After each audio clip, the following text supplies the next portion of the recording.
Ana, a mostrar. Sí.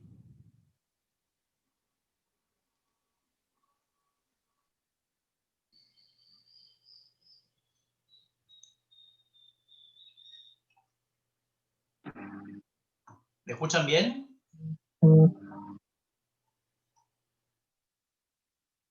Se escucha bajo.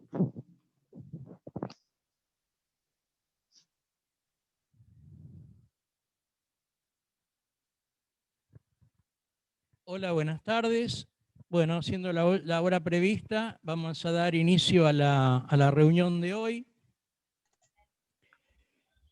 Quiero agradecer a todas las empresas e instituciones que nos acompañan. Les voy a pedir a todos, por favor, que mantengan sus micrófonos apagados para evitar los ruidos de ambiente. Quiero mencionar que ya hemos dado inicio a la venta de la diplomatura en negocios para el año que viene. Todos aquellos que tengan interés pueden dirigirse, por favor, a un correo a info@rioparaná.org.ar y ahí le vamos a dar toda la información que se necesite. También quiero invitar a todos, como he hecho en las últimas oportunidades, quien tengan interés en participar en Plaza de Libertad, lo pueden hacer enviando un correo a Plaza de Libertad, todo junto, plazadelibertad@rioparaná.org.ar. Bueno, y hoy vamos a hablar, como dice el título de la reunión, cómo puede hacer la Argentina para emerger de las crisis permanentes. Y para ello contamos con la participación, con la presencia del reconocido economista Marcos Buscaglia. Una vez que Marcos haga su presentación, como siempre vamos a dar lugar a preguntas del público. Les pido por favor que las preguntas sean concretas, que no sean una reflexión personal, de modo que la mayor cantidad de participantes puedan hacer una pregunta. Y ahora le voy a pasar la palabra a Fabián Ver, director de la asociación, que quiere saludar a Marcos. Fabián, no sé si está por ahí usted, active por favor su micrófono. ¿Me escucha? Perfecto, adelante.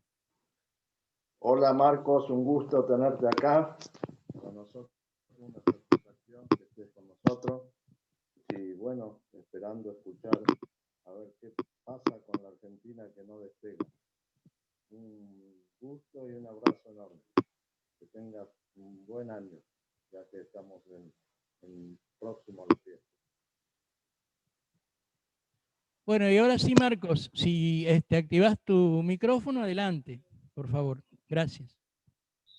Buenísimo. Bueno, muy buenas tardes a todos y muchas gracias por la invitación. Es para mí como un gran gusto estar hablando con ustedes. Me da mucha pena que no sea presencial.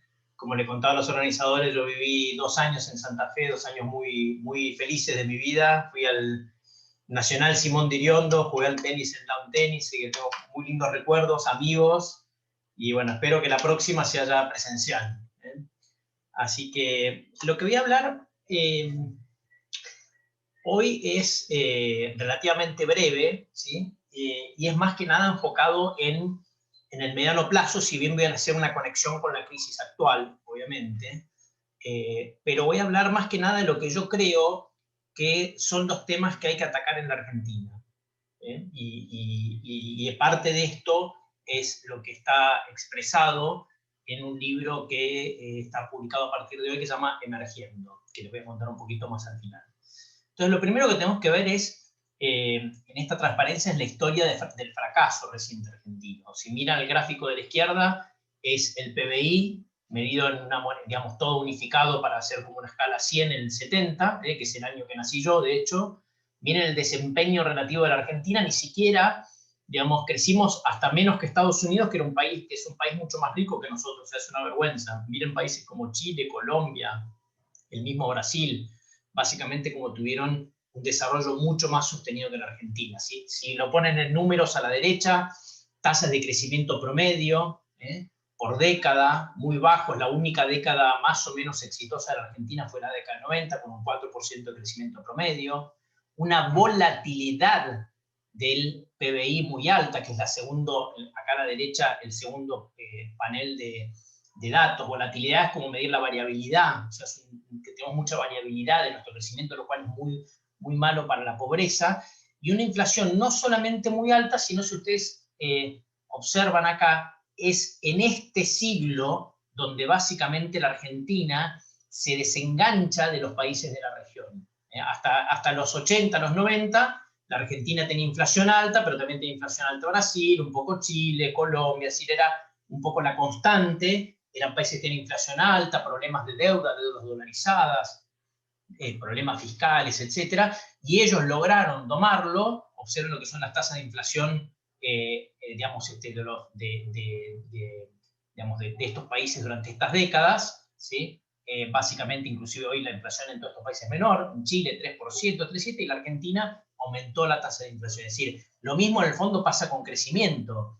Con crecimiento, el gran desenganche, yo diría, es sobre todo la última década de la Argentina. Entonces, básicamente este es el panorama. Es un país que está claro que es un fracaso, que es un gran fracaso, y ese fracaso para mí es como si fuera la consecuencia de más que un ciclo, de una estructura,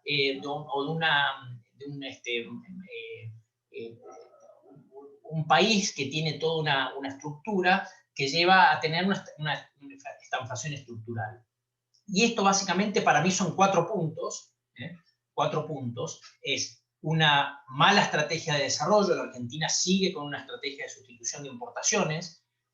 Básicamente, no digo que básicamente tenemos que abandonar un modelo, digamos, industrial, ni mucho menos, pero la Argentina tiene claramente un modelo de subsidio a industrias que no tienen que estar digamos, produciendo en el país, como si fuera, como por ejemplo la electrónica de Tierra del Fuego. Esto no implica, de nuevo, no buscar la Argentina tiene una vocación industrial. Lo que tiene que encontrar es una vocación industrial que nos lleve a ser exportadores de productos.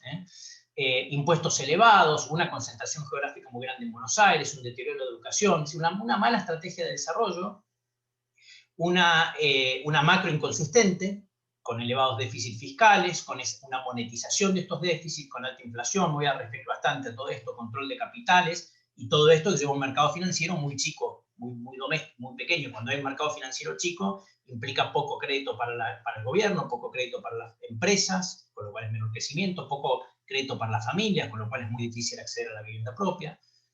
Regulaciones que limitan el crecimiento. Acá tenemos no solamente las leyes laborales, la burocracia, sino que fíjense mismo lo que pasó este año: ley de alquileres, la ley del conocimiento, la ley de...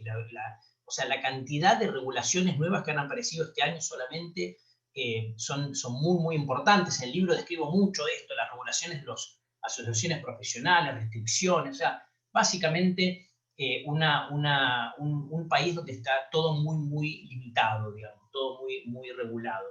Y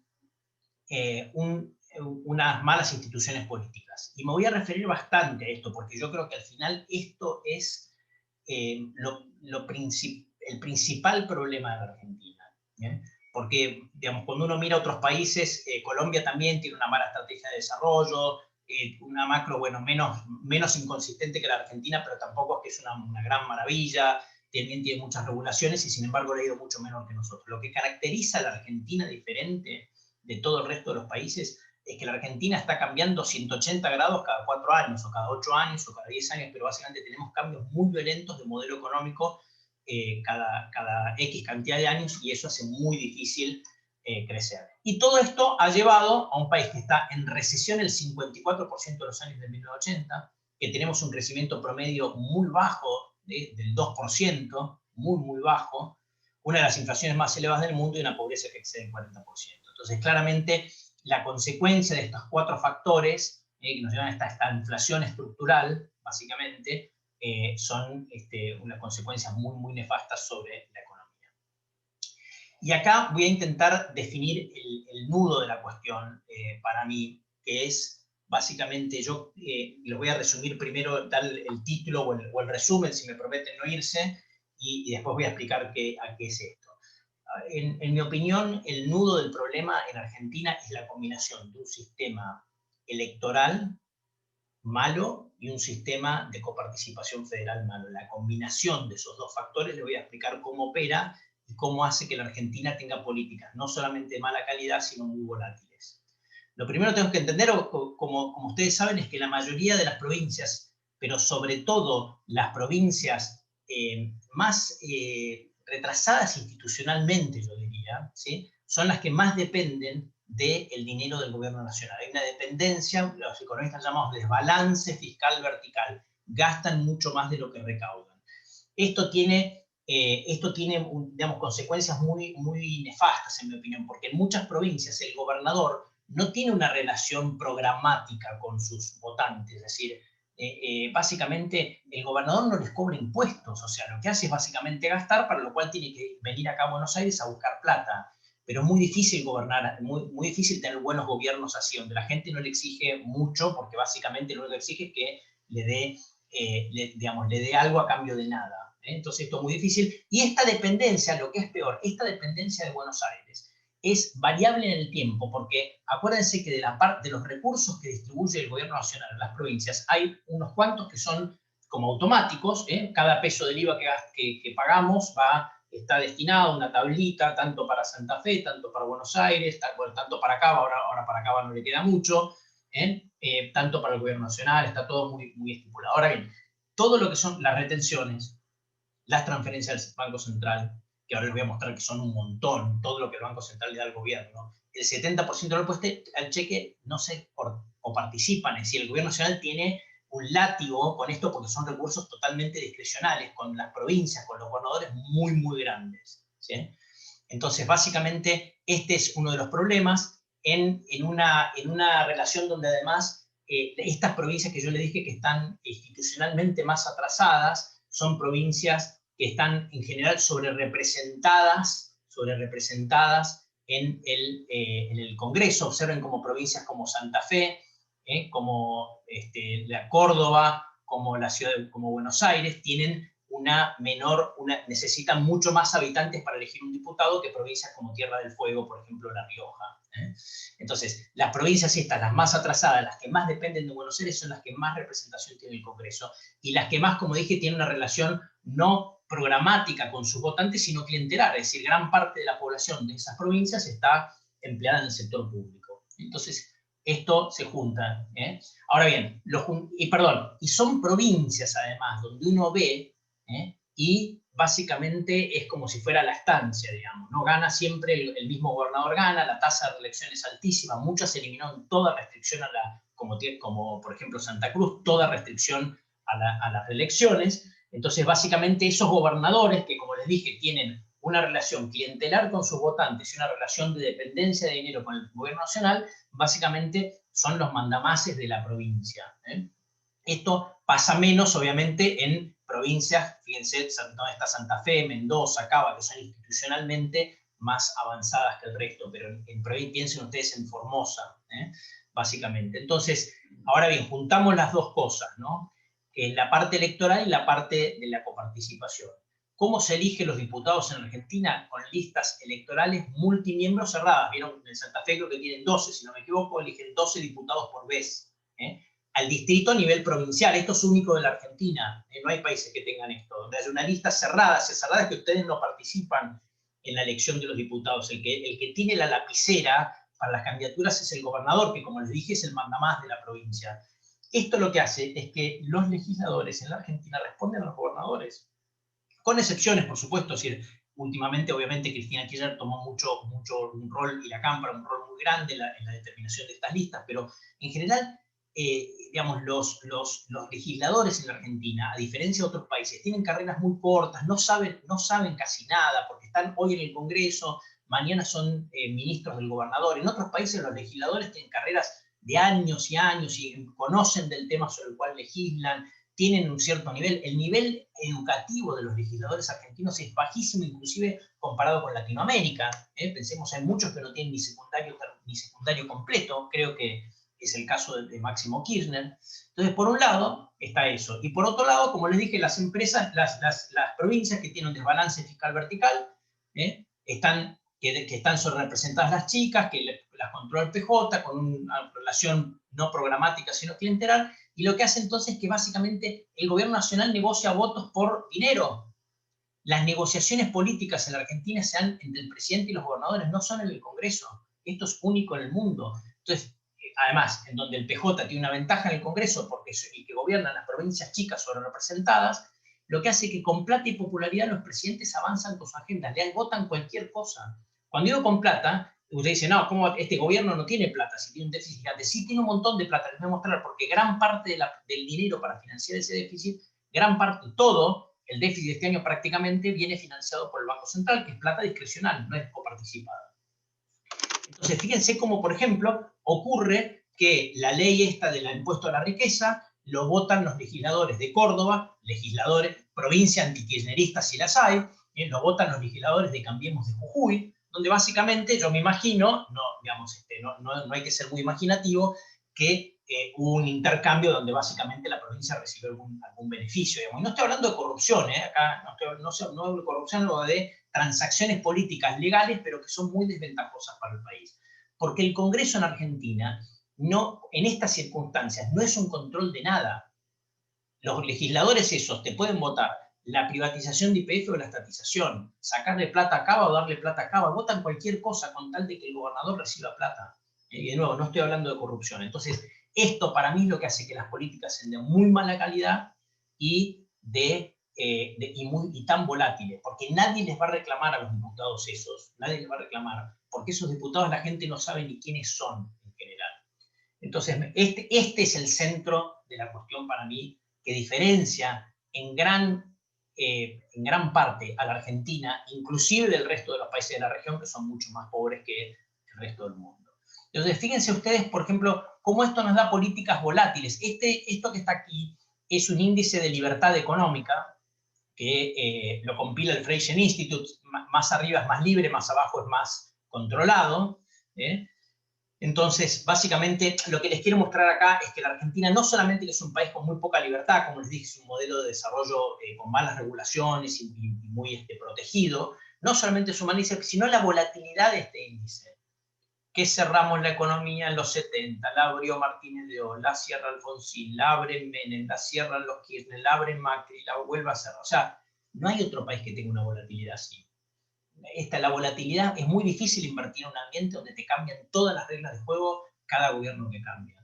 Y además políticas muy poco competitivas. Estos son el ranking de Argentina, piensen ustedes hay ciento y algo de países, la Argentina tiene un ranking muy bajo de competitividad, esto es el índice Doing Business, que es cuán fácil es hacer negocio en un país. El celeste es el mismo que este de aquí, digamos, el de libertad económica. Es decir, básicamente la Argentina es un país muy poco competitivo y con políticas muy volátiles. Y para mí es un Congreso que no tiene interés en el contenido de las políticas. Yo me río cuando el Fondo Monetario dice, qué bueno que el gobierno le va a hacer votar al Congreso el acuerdo que hagamos.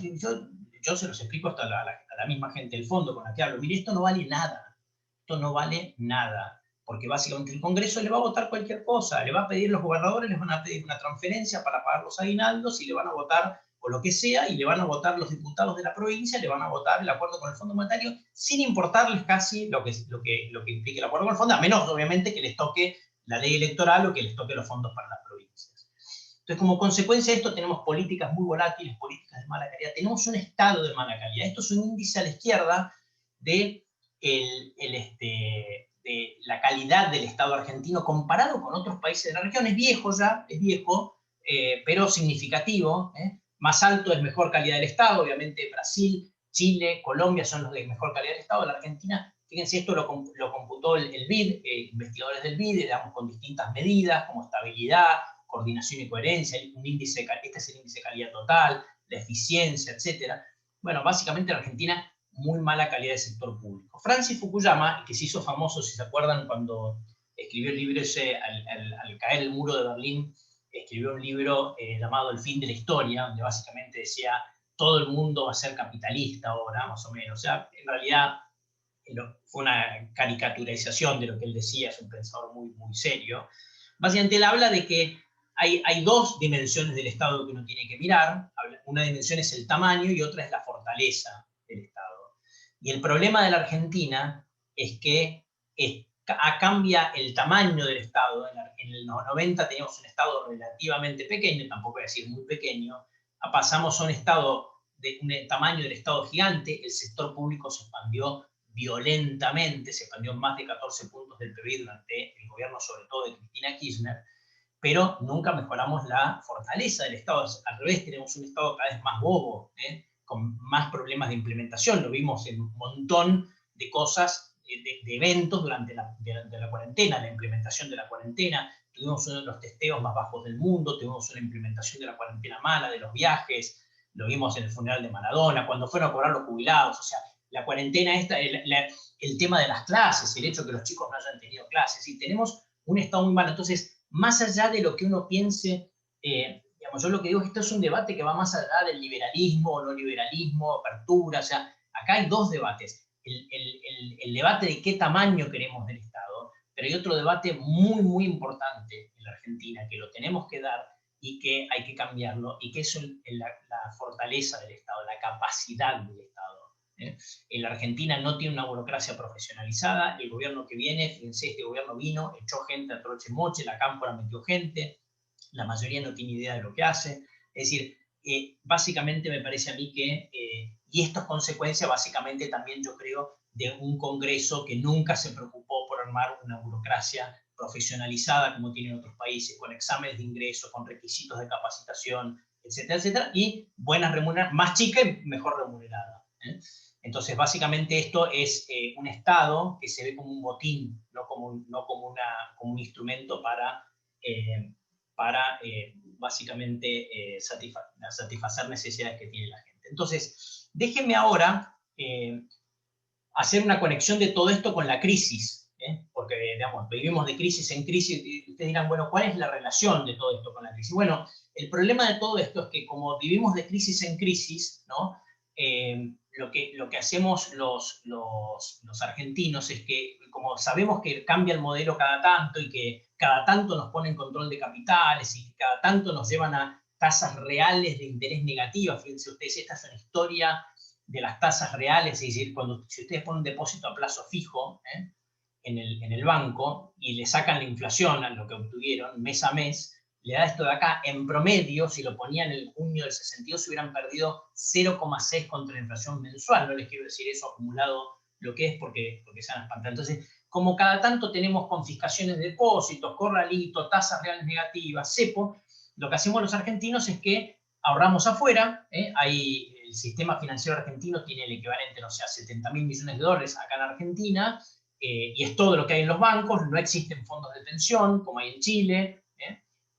No existen este fondo de pensiones, la ANSES, pero básicamente es un fondo cerrado, es decir, es un fondo que no genera nada nuevo. Las compañías de seguros son chiquitas. Tenemos un mercado financiero muy, muy chiquito, y tenemos básicamente, entonces, como les dije, no hay financiamiento para el Estado, no hay financiamiento para el sector privado, las empresas, no hay financiamiento para las familias. Entonces, y básicamente cuando podemos, además, básicamente compramos dólares. Ese es el problema. Entonces, miren ustedes, por ejemplo, lo que fue la compra de dólares durante 2018-2019. Esto está midiendo miles de millones de dólares en el eje de la izquierda, ¿sí? Esto ya venía de 2 años, o sea, sin cepo durante el gobierno de Macri, de 2 años de compras altas, ya 2017, sobre todo cuando se conoce la candidatura de Cristina Kirchner a senadora por la provincia de Buenos Aires en junio de 2017, y ya se empiezan a acelerar las compradoras. Estos son 2.000 millones, 3.000, 6.000 el mes de las PASO, en agosto. Estos son los millones de personas que compraron dólares, fíjense, compraban millones durante la época de Macri, más o menos 1 millón de personas por mes. Estos son 1 millón de quits distintos. Es decir, toda esta idea de que cada tanto nos ponen cepo, confiscación, etcétera, los hace tener un amor por el dólar único.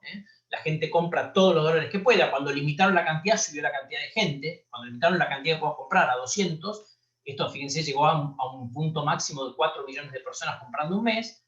Ahora, como ustedes saben, para comprar dólares hay que presentarnos en declaración jurada, ir en ayunas, haber nacido a las 3:30 de la tarde, no sé, las restricciones son tantas que obviamente baja la cantidad de gente.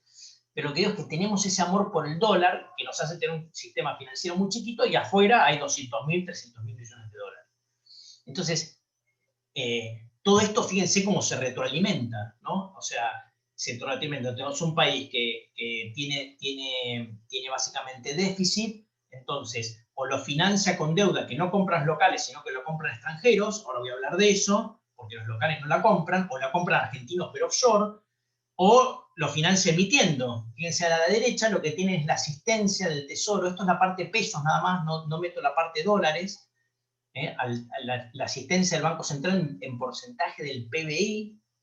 Observen ustedes cómo este año, de enero a noviembre, llevamos más de 6 puntos del PBI. Esto es lo que le dije que es el látigo, toda esta plata discrecional para el gobierno nacional. Pero entonces todo esto implica emisión, y la emisión lleva, digan lo que digan los economistas kirchneristas, lleva inflación.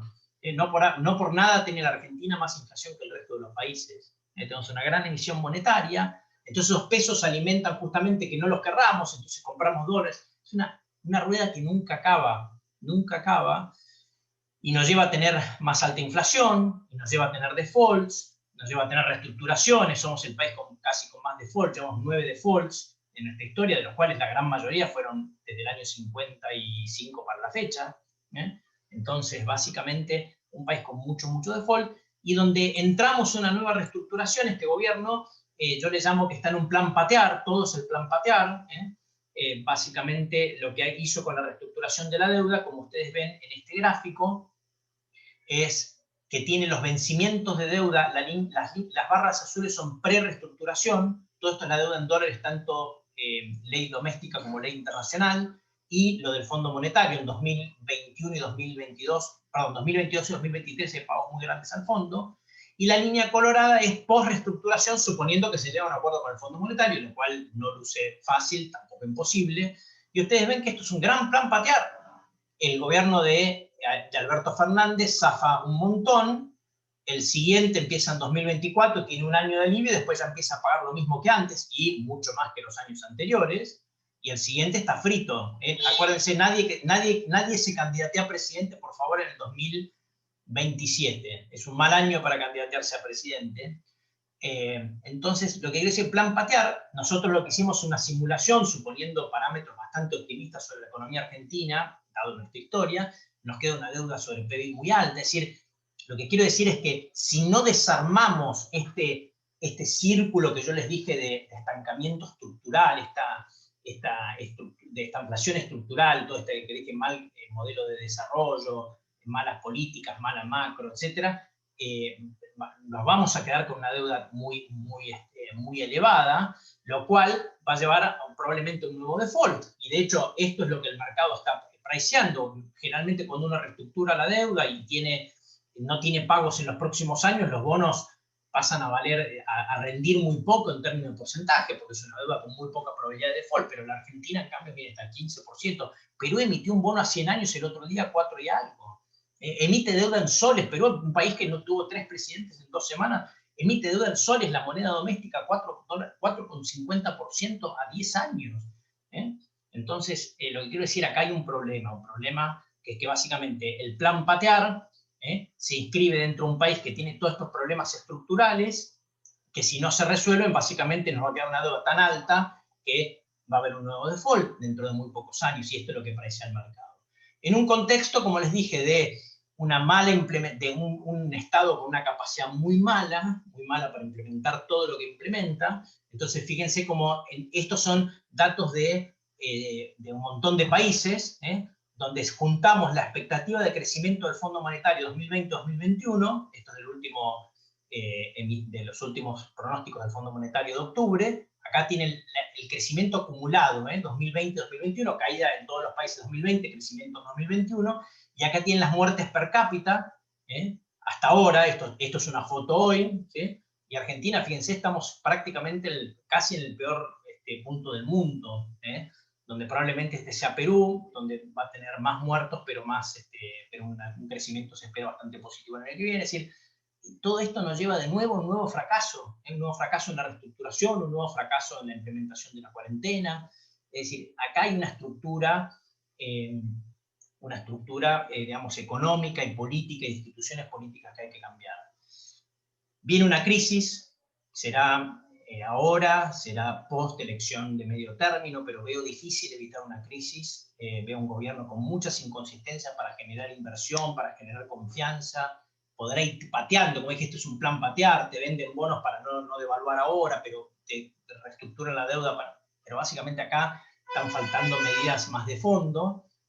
Viene una crisis y la que me pregunta todo el mundo es, bueno, ¿qué va a salir de la crisis? ¿Vamos a Venezuela? ¿Vamos a seguir Argentina como siempre? ¿Vamos a reforma? Básicamente todos los extranjeros me dicen, ¿por qué ustedes no van a hacer Venezuela? Yo les digo, yo creo que hay 4 diferencias con Venezuela. La Argentina tiene una creación atomizada de riqueza, miles y miles de gente del campo, sobre todo, que está repartida en el país, a diferencia del petróleo en Venezuela, que es, digamos, lo tenía todo PDVSA, la empresa estatal.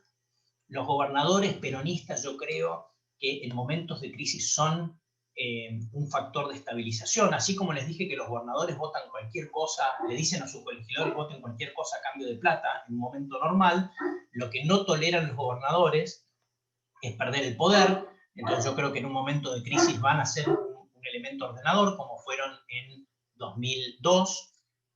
En sintonía con el punto 1, yo creo que está surgiendo una coalición exportadora que tomó una conciencia social, lo vemos esto en las manifestaciones, y otra diferencia, los militares no están cooptados en Argentina. Entonces yo creo que si bien está claro que hay una parte de la coalición de gobierno que nos quiere empujar en esta dirección, yo creo que la Argentina no va a llegar ahí, va a haber que pelearla, no va a ser fácil, pero no vamos a llegar ahí. Lo más probable, la verdad, siendo realistas, es que la Argentina, pasada la crisis, siga siendo Argentina. ¿Qué es esto? Años buenos, años malos, en general un declive relativo que sigue con respecto al resto de la región y el mundo, pero no todo malo, es decir, que tengan años buenos, intentos de reforma, como ya lo vimos varios a lo largo de nuestras vidas, digamos, cuando hubo algunos años buenos seguidos de años malos. Pero los años malos superan a los buenos. Tercero, que es lo que yo espero, y de hecho por eso está el libro, por eso está lo que empujo, es las crisis abren posibilidades de reforma, porque básicamente si la crisis es grande, como yo creo que va a venir, las crisis liman todas las restricciones, muchas restricciones institucionales y muchos lobbies que se oponen a esas reformas y hacen perder poder político a quienes lo detentan. Entonces, me parece a mí que es posible que se abra una oportunidad. Las crisis dan carta blanca para las reformas. Miren ustedes, por ejemplo, tenemos 2 ejemplos de esto, uno para mí positivo, otro negativo. La crisis de los 80, donde mucho del déficit de los 80 era para financiar, y de los 70 para financiar las empresas públicas, ¿sí? Da lugar a un debate sobre privatizaciones. Yo no sé, los que peinan canas se acuerdan, yo me acuerdo de debatir con amigos radicales, inclusive, tema de privatización de Entel, año 86 o 85, y todavía era básicamente, digamos, como parecía algo prohibido. Y bueno, esto se abrió ya se abrió con el gobierno de Alfonsín, y luego con Menem, en un clima global, obviamente, de consenso de Washington, ayudando a todo lo que sea privatizaciones, apertura al mundo. Digamos, yo creo que esa crisis se aprovechó bien, obviamente después no funcionó la convertibilidad, pero se aprovechó para hacer reformas positivas. La crisis de la convertibilidad fue al revés. Y los populistas que gobernaron después, Duhalde y los Kirchner, se ocuparon de echarle bien la culpa a las políticas neoliberales de vos estás desempleado porque la apertura, las privatizaciones, el neoliberalismo, y la gente en un país donde ya tiene una tendencia bastante estatista, básicamente compró el mensaje y abrió el paso a una revisión de las políticas de los 90 en un contexto global también donde había una reversión del clima del consenso mundial. La crisis del 2020, bueno, yo creo que va a dar lugar a cambios importantes. Si viene, como les digo, una crisis grande, para mí va a dar lugar a cambios importantes. El clima global, yo diría, no ayuda mucho. Es un clima global de expansión del Estado, y la Argentina no puede expandir el Estado, no tenemos capacidad de financiamiento. Hay un ataque a la democracia liberal en el mundo, un crecimiento de China. Digamos que todo esto uno ve lo que ocurre en Hungría, en Turquía, en el mismo Estados Unidos, en Brasil, etc. Hay un ataque a la democracia liberal, hay un cierto cierre del comercio internacional impulsado por Trump, y que Biden no lo va a revertir del todo. El clima global no ayuda mucho, pero lo local yo creo que es lo que tenemos que aprovechar. Hay que predicar en el desierto, hay que predicar en el desierto, donde básicamente hay que empujar esta lectura, que yo creo que es la lectura correcta. Esto es una crisis ocasionada por las políticas populistas y por nuestro mal sistema económico e institucional, y hay que impulsar este mensaje. Esto es básicamente lo que hago en el libro. Como les dije, está a partir de hoy en las librerías y también en ebook, donde básicamente, después de describir la crisis y describir mucho de lo que les conté acá, tanto la crisis esta, ¿por qué estamos en una crisis? Ustedes se acuerdan cuando empezó Macri, parecía que el país iba a evitar las crisis, porque teníamos el mejor equipo de los 50 años, los últimos 50 años. Describo la crisis 2018-2020, después describo los problemas estructurales de la Argentina, y después ya voy a describir qué es lo que tenemos que hacer para crecer, qué es lo que tenemos que hacer para crecer. Y estos 4 puntos, si ustedes los ven, son puntos que están bastante alineados con los problemas que describí antes. Cambios a los incentivos que tienen los políticos, reformas institucionales, eliminación de quintas y mejora de la competitividad, igualdad e inclusión, pero una igualdad e inclusión basada en el trabajo y la educación, no en los planes sociales, y políticas macroprudentes y baja de impuestos. Estos son los ejes básicamente del libro. Y después lo que cuento es, yo creo que cuando empecé a escribir el libro, yo creo que lo que me da la sensación, y ahora mucho más, es que perdimos los argentinos esa capacidad de soñar de que es la Argentina. Ahí yo noto un nivel de depresión muy grande, la gente, los empresarios, mis amigos, todos, sobre si este país tiene futuro o no. Fíjense, las encuestas dan que la gran mayoría de la gente se quiere ir del país. Entonces yo lo que vuelvo a mostrar es con un montón de ejemplos muy concretos, digamos, de la cantidad de revoluciones que se pueden dar en el país, en distintos sectores, que van no solamente al sector primario, hablo hasta cómo podemos transformar el fútbol, es algo que me tocó estudiar por un trabajo profesional que hice, cómo podemos transformar el fútbol en un fútbol más parecido al fútbol de los países europeos, hablo de la industria de la moda, hablo de los sectores tecnológicos, donde el cual Santa Fe se puede beneficiar mucho. Hay una revolución que se puede dar en la Argentina si hacemos las cosas bien, muy grande. No tenemos que dejar de soñar. Eso es posible, hay que hacer muchos cambios, hay que aprovechar esta crisis. Los que se van a oponer muy duro porque cuidan intereses, cuidan muchas cosas. Entonces, pero tenemos que tener claro que si lo hacemos, el potencial de crecimiento de este país es muy grande, y un potencial de crecimiento muy federal, con mucho crecimiento para el interior del país. Bueno, yo con esto termino, ya sí veremos a preguntas y respuestas. Perfecto, Marco. Muchas gracias. No sé si está Guillermo Cullen. ¿Quería hacer una pregunta a usted, Guillermo? Si quiere, puede habilitar. Ahí está, perfecto. Adelante, Guillermo. Sí, perfecto. Hola, Marcos, ¿cómo te va? No sé si te acordás de mí. Cursamos algún inglés, exactamente. En la cultural inglesa ya hace unos años. Exactamente. Más que una pregunta, una reflexión. Coincido con todo tu diagnóstico que hiciste, lo estamos más que viviendo, padeciendo. Exactamente. Ahora, todo lo que nos está pasando, ¿fue de casualidad o fue buscado por los diferentes gobiernos? ¿Entendés? Vos hablaste de una estrategia de desarrollo equivocada, pero ¿fue al azar o fue porque fue buscada precisamente esa estrategia? ¿Para qué? Para afianzar a este grupo de políticos que nos están manejando hace 70 años.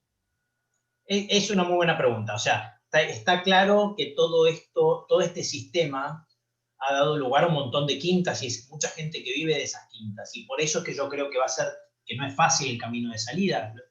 Se vio esto con el gobierno de Macri. Entonces, porque acá básicamente me parece que se ha creado una especie de élite, ¿no? Que vive a costas del Estado, que vive a costas de distintos privilegios. Y no es solamente el Estado, no son solamente los empleados públicos. Acá, digamos, vos tenés los gremios, muchas asociaciones profesionales. En Argentina te obligan a hacer trámites de asociaciones profesionales que no existen en ningún otro lugar del mundo. O sea, acá se han creado los empresarios con mucha protección. Como digo, yo no quiero que se lea mi mensaje como antiindustria, ni mucho menos, pero digo, acá hemos sobreprotegido a ciertos sectores industriales con mucho costo para nuestro país. El caso más claro es el de la electrónica. Es decir, entonces, claramente no va a ser fácil. Ahora yo te digo, cuando venga la crisis, porque yo creo que la crisis, esto recién estamos viendo el inicio, ¿eh? Cuando venga, te limpia mucho de esas restricciones. Porque cuando venga, la gente va a decir, acuérdense la carta blanca que tuvo Menem. Menem hizo básicamente lo que quiso. Vino con un mensaje y hizo lo contrario, totalmente lo contrario. Entonces, acá se viene, me parece a mí, una carta blanca para el próximo que venga, o la próxima que venga, para poder hacer muchos cambios, porque todos estos grupos van a estar debilitados. No significa que no van a pelear, no significa que no van a pelear, pero lo que hay que hacer es inteligentemente ir removiendo estas cosas en una medida distinta de lo que hizo Cambiemos, cuidando que haya crecimiento, es decir, que la mayoría de la población, acuérdense ustedes que estos grupos que se benefician son de todas maneras minoritarios. O yo no sé si te referías también a eso con tu pregunta, porque además de los intereses creados económicos, vamos a poner así, hay mucho interés ideológico. En mi opinión, el kirchnerismo, que hoy domina el país, está claro que domina la agenda del país, es minoritario. Es minoritario en la Argentina. El nacionalismo de izquierda, que es lo que es el kirchnerismo, era lo que era cuando yo vivía en Santa Fe, de hecho, era lo que era Allende. Es el 15% de la Argentina. Lo que pasa es que ese 15% cooptó el peronismo. Cooptó el peronismo, miren cómo lo tiene agarrado a su gobernador. Ustedes se piensan que Perotti, yo lo conozco a Perotti, yo creo que Perotti no piensa, la mayoría de las cosas piensa distinto que esta gente, pero los tienen a todos agarrados. Entonces, lo que digo digamos, hay gente que por ideología no hace cosas, está claro, que nos quiere llevar a ser más parecido a Venezuela, pero es una minoría, y hay gente que hace cosas porque básicamente ha creado quintas bueno, no va a ser fácil, pero la crisis, si no lo hacemos en la próxima crisis, ahí sí que estamos fritos. Convengamos que con todos los errores, van a ver ustedes que yo empiezo escribiendo los errores del gobierno de Macri, me va a costar más de un dolor de cabeza, ya me ha costado con varios exfuncionarios de Macri a quienes aprecio personalmente, pero empiezo escribiendo los errores que hicieron. Pero convengamos en su favor que no tenían ningún mandato para hacer nada. No tenía mandato Macri. La gente no había vivido la crisis. En 2015 no había crisis para la gente. Nosotros sabíamos ustedes sabíamos que había una crisis porque había mucha emisión, un déficit alto, pero en su metro cuadrado la gente no había vivido crisis. Y cuando vos en tu metro cuadrado no viviste crisis, no le das mandato a nadie. Entonces, la crisis, hay una parte ideologizada que nunca la vas a cambiar. Ahora, todo el resto de la gente, cuando venga la crisis, básicamente va a buscar un cambio. Y vos tenés que ir dándole crecimiento. El próximo gobierno que venga a querer hacer las cosas bien, tiene que ir dándole crecimiento e ir cambiando. Ahora, mi punto es, si no terminás cambiando estas dos cuestiones fundamentales de la Argentina, institucionales, sistema electoral, sistema de coparticipación, cualquier cambio que haga, inclusive el próximo gobierno aprovechando la crisis, puede resultar efímero de nuevo, porque después viene otro gobierno y te cambia todo. Ese es el mensaje también que quiero transmitir, que es, acá hay que aprovechar la crisis para levantar muchas restricciones micro y de gasto público y de regulación, entonces levantarlas a la medida que le vamos dando crecimiento a la gente, para que ese medio que no le importa la política y solamente lo único que le importa es cuánto gana a fin de mes, cuánto es la inflación, si tiene laburo o no tiene laburo, que vaya para adelante. Y ahora, en algún momento hay que hacer cambios institucionales. Yo no sé si no hay que hacer una nueva reforma de la Constitución, probablemente, inclusive. Pero claramente este sistema no funciona. Cuando vos ves que los diputados de Córdoba votan, que es la provincia más antikirchnerista, votan una ley, digamos, como la ley del impuesto a la riqueza, vos decís, acá hay algo que no funciona. Córdoba, los diputados de Córdoba, Schiaretti, vienen votando un montón de leyes de este gobierno. Y porque, bueno, vos sabés que Schiaretti está así, viejo, lo tienen acogotado. Gracias, Marco, muy claro. Muy bueno verte. Igualmente. Tengo, Marcos, acá una pregunta que dice así. ¿A qué atribuye usted el mantenimiento y profundización del cepo? ¿Cree que sería mejor alternativa a liberar el mercado cambiario? No lo van a liberar. No va a haber con este gobierno una liberalización. No va a haber levantamiento del cepo. Eso que lamentablemente, que si yo no creo ni que el Fondo Monetario suene con una liberalización del cepo. Porque básicamente eso llevaría a un nivel de tipo de cambio tan alto que genera inflación y les afecta básicamente su base electoral. Entonces eso no va a pasar. El debate hoy, hay un debate con más probabilidad, vamos a poner, que es entre seguir con estas restricciones cuantitativas o ir a unas restricciones más, como llamamos, desdoblamiento cambiario. Si no se acuerdan, los que peinan más canas, los desdoblamientos cambiarios, básicamente decir, bueno, el que quiere ir por el que quiere comprar dólares, vos vas a poder comprar dólares por el home banking, todo lo que quieras, pero lo compras al financiero. Vas a exportar, exportas al comercial. Vas a importar, importas al comercial. Hay sistemas que en vez de tener duales, tienen un tipo de cambio para la exportación de lo que me gusta y lo que le gusta al gobierno, y lo otro para lo que no le gusta, y lo mismo para la importación, ¿no? Pero en su esquema más simple vos tenés un financiero y un comercial. Y todo lo que es financiero, te querés comprar dólares, lo puedes hacer por home banking. Querés comprar $2.000, comprás, pero el financiero va a estar, no sé, a 130, ponganle, por decirlo, 140. ¿Me explico? Ese debate tiene alguna posibilidad, yo creo que el gobierno no quiere, eso le veo alguna posibilidad más. Si el gobierno en algún momento empieza a sumar 2 más 2, acá hay que sumar, abro un paréntesis, el mundo estamos como en 2006, el mundo, la soja volando, el maíz volando, las tasas muy bajas, sobra el dinero en el mundo, o sea, acá sumás 2 más 2 y te llueve plata. ¿Me explico? Entonces, en ese caso, supóngase que en algún momento el gobierno se decide, porque se asusta también la selección, a sumar 2 más 2, y empieza a funcionar mejor, y el Banco Central comprador está en una posición más cómoda que ahora que están acogotados, no hay reservas, no hay...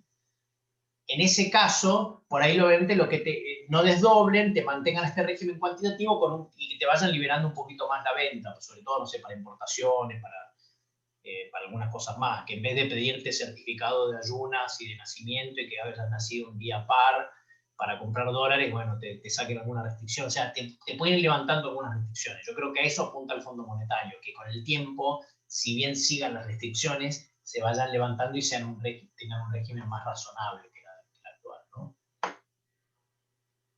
Perfecto, gracias. Acá tengo dos que las voy a resumir en una. Porque una dice así, ¿sobran pesos o faltan dólares? Y la otra, que tiene que ver con eso, es si puede darse una hiper. A ver, dos buenas preguntas. Las dos, sobran pesos y faltan dólares. Hay muy pocas reservas. Hay muy pocas reservas. El Banco Central tiene 38.000 y algo de dólares de reservas, pero eso, 18.000 son el swap de China que no se puede activar. 11.000 son la contrapartida de los depósitos que la población tiene en los bancos, ¿no? Le sacás unos swaps que tiene con los depósitos del gobierno, otros swaps que tiene el Banco Central, y te quedan 4.000. Y le sacás el oro y los derechos especiales de giro, que es como una moneda del Fondo Monetario, que no es que no se puedan vender, pero imagínense ustedes si se enteran que el Banco Central está vendiendo el oro, o sea, es como la joya de la abuela, los botes, ¿no? Entonces, le sacás todo eso y las reservas son negativas hoy. ¿Me explico? Entonces, hay muy pocas reservas y sobran muchos pesos. Este gobierno, o sea, no este gobierno, le dirá, el año pasado, hasta las PASO, el Banco Central casi no le había dado nada al gobierno. Post paso le dio 500.000 millones de pesos, parte con el gobierno de Macri, parte con el gobierno de Alberto. Este año van casi 1.700.000 pesos. La base monetaria para ese día es 2,3 billones, o sea, es un montón de plata que emitió.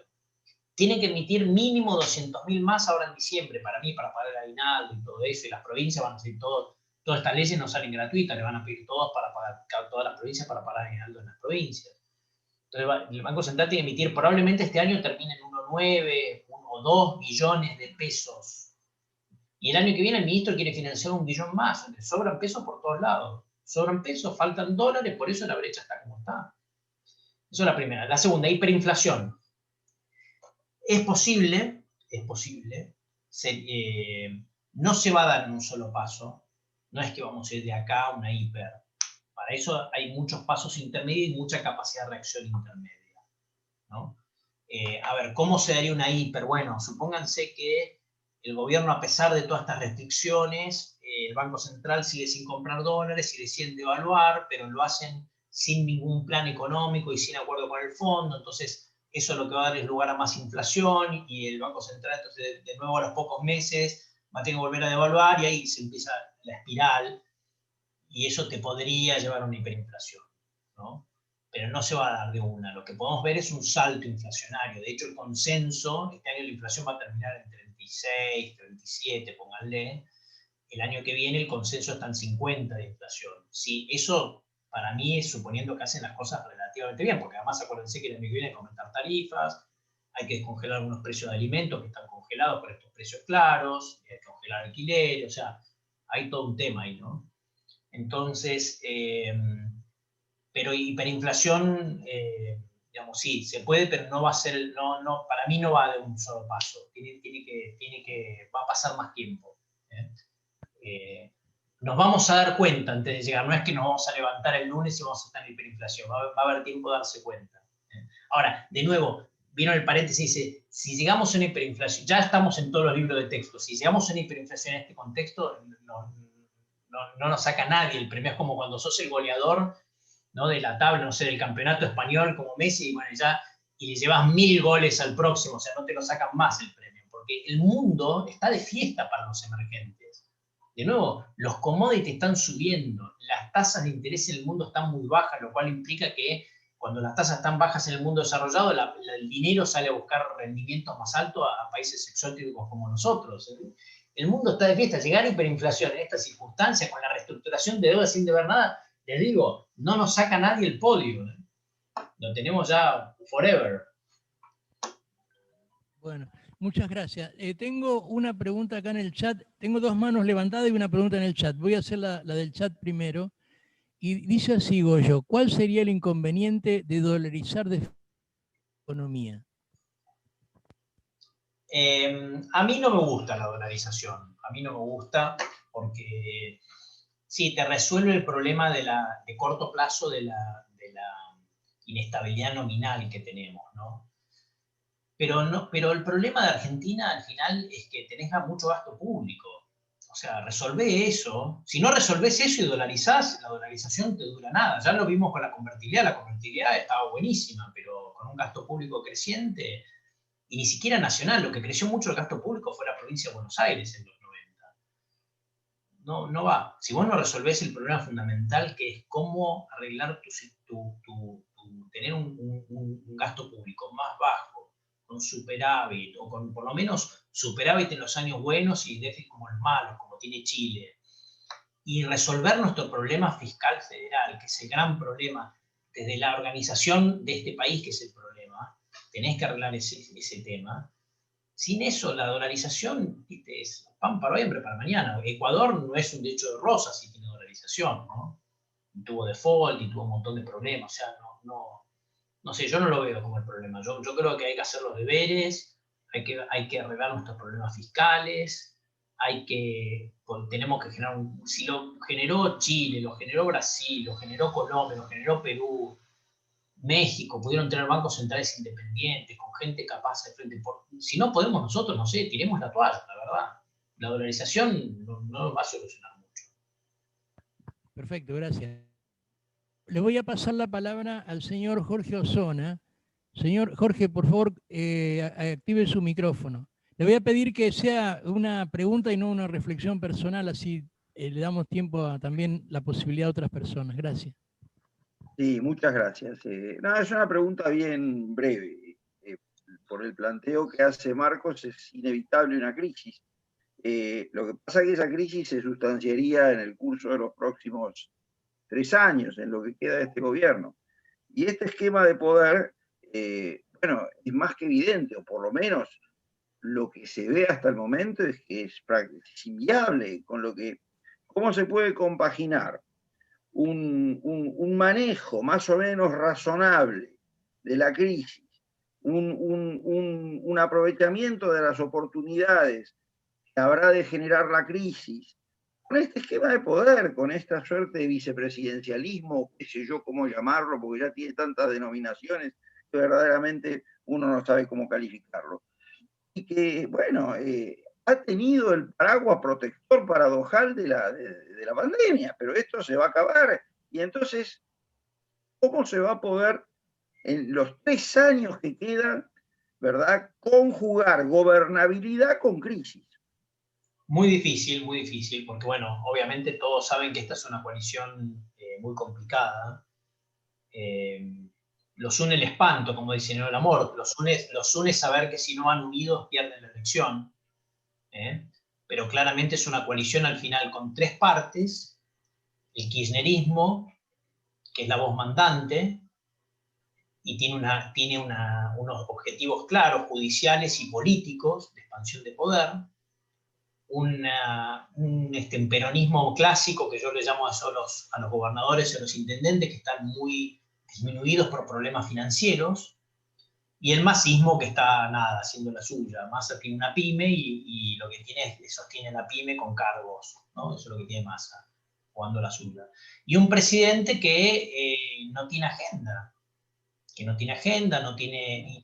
y con un nivel de implementación. O sea, acá el problema de bueno, no solamente que hay todos estos problemas de la coalición y todos estos problemas de corrupción, pero que es un gobierno muy ineficiente. Si uno le sacara la ideología a este gobierno y le sacara la corrupción que se ve, sería además un gobierno muy ineficiente.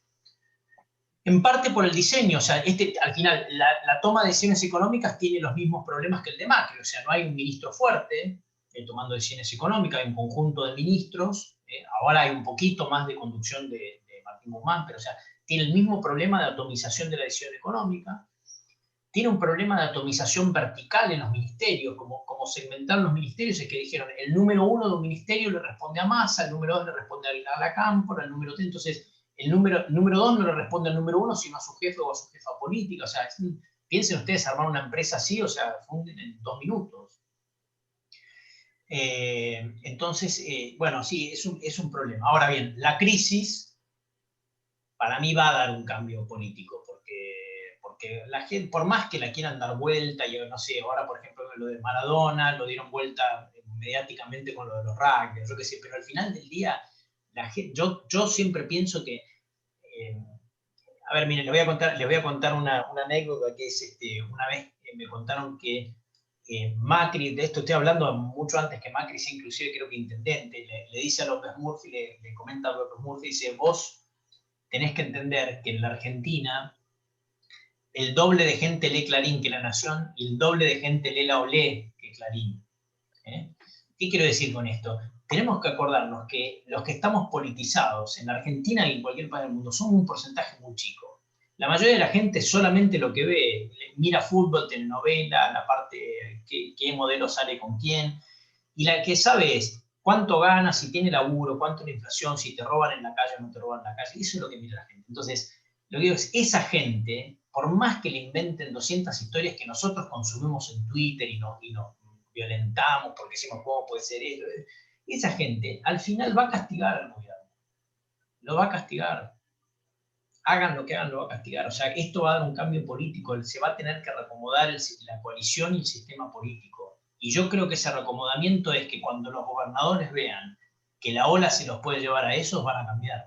Lo van a acompañar a este gobierno hasta la puerta del cementerio, pero no va a entrar. Yo no veo que Perotti entre al cementerio con el gobierno. Lo va a acompañar hasta la puerta, como por ejemplo, ¿no? Entonces, ahí yo creo que va a haber cambios. No llegamos ahí todavía, porque como vos dijiste, Jorge, todavía estamos con este halo, la cuarentena, el COVID. Ahora, a la salida de esto, con más inflación, con una economía que crece manón tropo, y con mucho desempleo, mucha violencia en la calle, mucho marcha, bueno, ahí le va a ser difícil a la coalición mantenerse unida bajo la tutela de la Cámpora, en mi opinión. Perfecto. Muchas gracias, Marco. No. Gaby tiene la mano levantada. A ver, Gabriel, si puedes hacer tu pregunta. Sí, ¿me escucha? Sí, perfecto. ¿Me escuchan? Adelante. Sí, sí, adelante. Hola, buenas tardes. Buenas noches, Marco. Te quería hacer una consulta. ¿Por qué pensás que está mal visto o tiene mala prensa que la gente puede invertir en el mercado de capitales, en la bolsa de valores?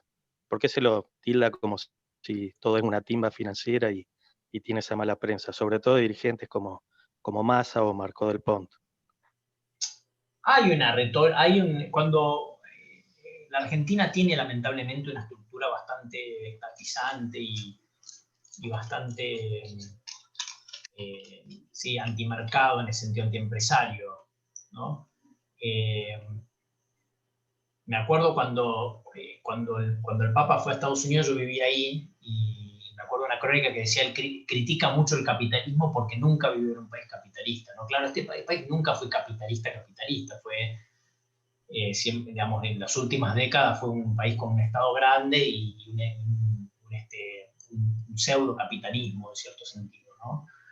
Entonces yo creo que sí, Moray Araujo, este sociólogo tan conocido, siempre caracterizaba a la Argentina, decía una gran porcentaje de la Argentina es estatista. Claro, es un estatismo hipócrita, ¿no? Es decir, argentino que le gusta el proteccionismo, pero después va a Miami a comprarse las cosas, es el argentino que quiere el Estado, pero no quiere pagar impuestos, o sea, convengamos que es medio hipócrita, pero es lo que es, ¿no? En los debates a mí me llama mucho la atención cuando acá, en los debates, inclusive con gente muy preparada, que yo tengo, profesional, etcétera, parten del supuesto que todo se tiene que producir en Argentina. De nuevo, me lo dice gente que por ahí está con una remera, como tengo yo acá, Lacoste, pero dice, no, todo tiene que producirse en Argentina. No, los países no producen todo, ¿eh?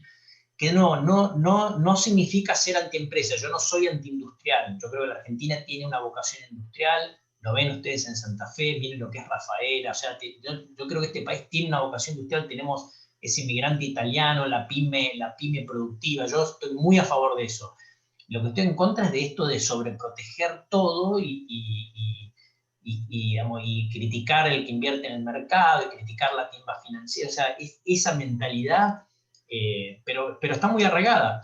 Y para darlo vuelta, lo único que lo da vuelta, acordate, para ese 80% de la gente que está ahí en el medio, o 70%, que no es ni ideológicamente para nada para otro, es el resultadismo. El día que acá venga un gobierno relativamente, no voy a decir liberal, pero que haga las cosas más, pero bien hechas, digamos, ¿no? Donde además sea un crecimiento inclusivo, donde no se olvide de la educación pública, pero le dé crecimiento, y ahí va a poder decirle a la gente, mira, este es el modelo que funciona, y la gente le va a creer.